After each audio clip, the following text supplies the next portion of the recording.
Қайырлы күн достар, бүгін мен сіздермен сүзбелі бәліштің жасалу жолымен бөлісетін боламын.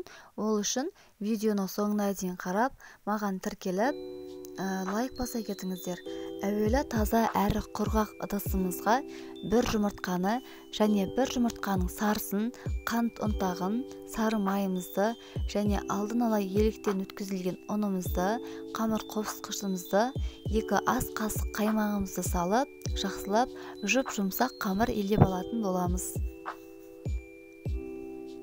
Бұл тестада, бұндай пирогтардың тестасында қантқа қарағанда қант ұнтағына иленген қамыр ерекше болып шығады. Сондықтан да мен сіздерге қант ұнтағына илеуді кеңес беремін.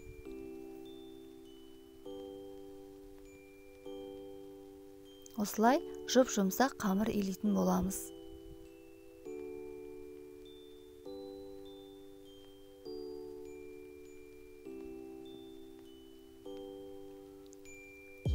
Тестамыз дайын. Міне, тестамыз өте жұмсақ, ерекше болып шығады.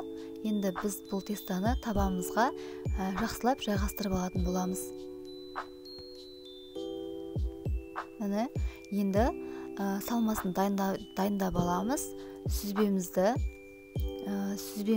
үстіне қантымызды және 3 жұмыртқамызды, 2 ас қасық қаймағымызды салып, жақсылап миксермен сұйық масса болғанша араластырамыз.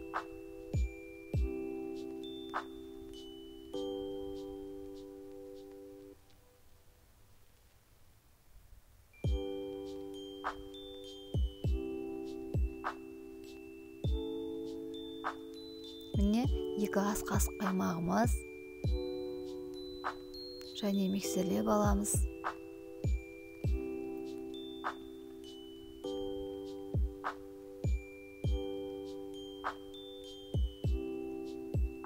Салмамыз дайын, осындай сұйық масса болып шығады. Енді біз бұны қамырымыздың үстіне құйып аламыз.